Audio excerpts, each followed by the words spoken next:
You've probably heard someone say, curiosity killed the cat. Well, raccoons have twice as much curiosity as any cat. Besides, nature has given each of them two front paws that can handle things almost as well as human hands. And they use those little hands to try all kinds of things. We knew it would not take Roxy many weeks to figure out how to open the door of her cage. So we kept the kitchen doors closed when we went to bed for the night. We also knew that raccoons think that nighttime is the best time to walk around and do things. One morning I went to the bathroom to shave and Louise went to the kitchen to get breakfast. She opened the door to the kitchen and stopped short, gazing at the scene before her. The kitchen was a mess. Everything small enough for a small animal to move had been shoved around or turned over. Then Louise's eyes focused on the countertop and the sink. "David!" she shrieked. "Robert! Come here at once!" I dashed through the hall with lather on half my face and my razor in my hand. Robert, still in his pajamas, stumbled out of his room, rubbing his eyes. I looked over Louise's shoulder, and Robert crowded under his mother's arm on the other side. "Look at the sink and the counter," Louise gasped. "Blue footprints all over and across the floor." She pointed to the linoleum on the floor. A trail of blue footprints led from a writing desk to a chair by the base cabinet, onto the chair seat, and then along the countertop to the sink. It didn't take long to solve the mystery. On the desk, beside a ruined tablet of paper, lay an ink bottle tipped over on its side.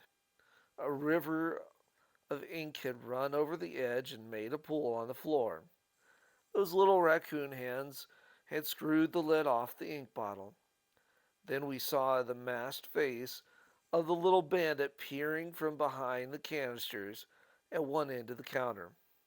Robert and I both choked back a laugh. Louise took one stride into the room and whirled around, facing us, hands on hips. Her lips pressed into a thin line. She glared first at me and then at Robert. "Those animals will have to go. My kitchen will not be a zoo any longer. Catch those animals and get them out of here." There was no doubt about those orders. "Robert," I said, "never mind about getting dressed. Fix two bowls of food, one for Roxy and one for Stripe, and then put them out on the back porch. I'll finish shaving, and then I'll help Mother clean up the mess." The rest of the summer, Roxy and Stripe lived in the yard with the cats. They felt right at home there, because Robert had often played with them on the porch or on the lawn. They both enjoyed rolling and tumbling with the kittens.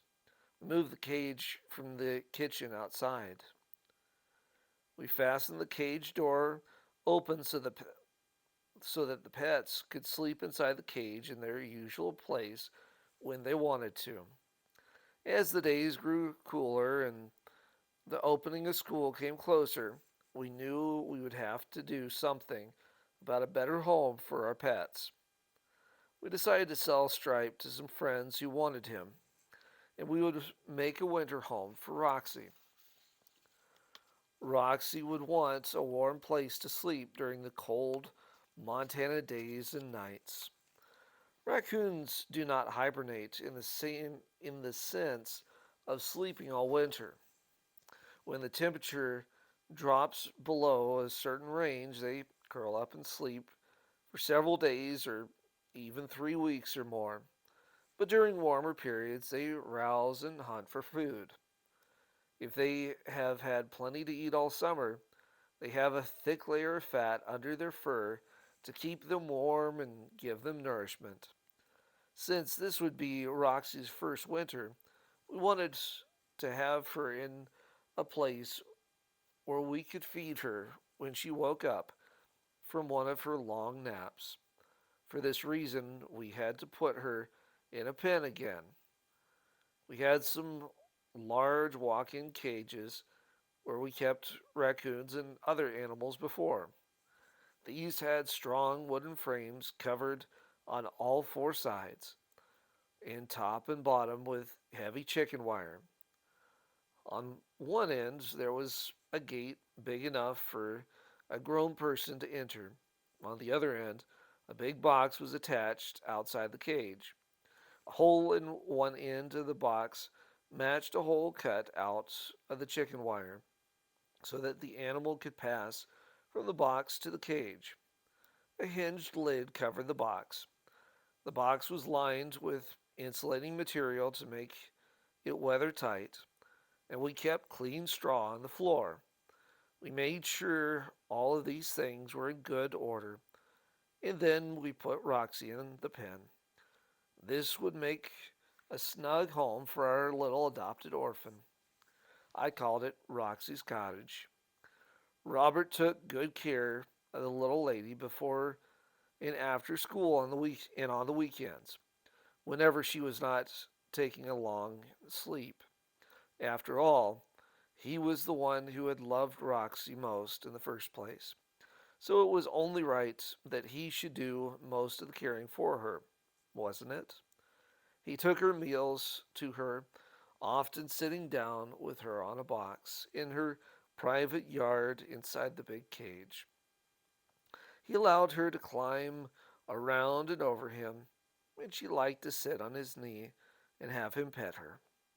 Robert and Roxy became the best of friends. Before the next spring, she would have another friend.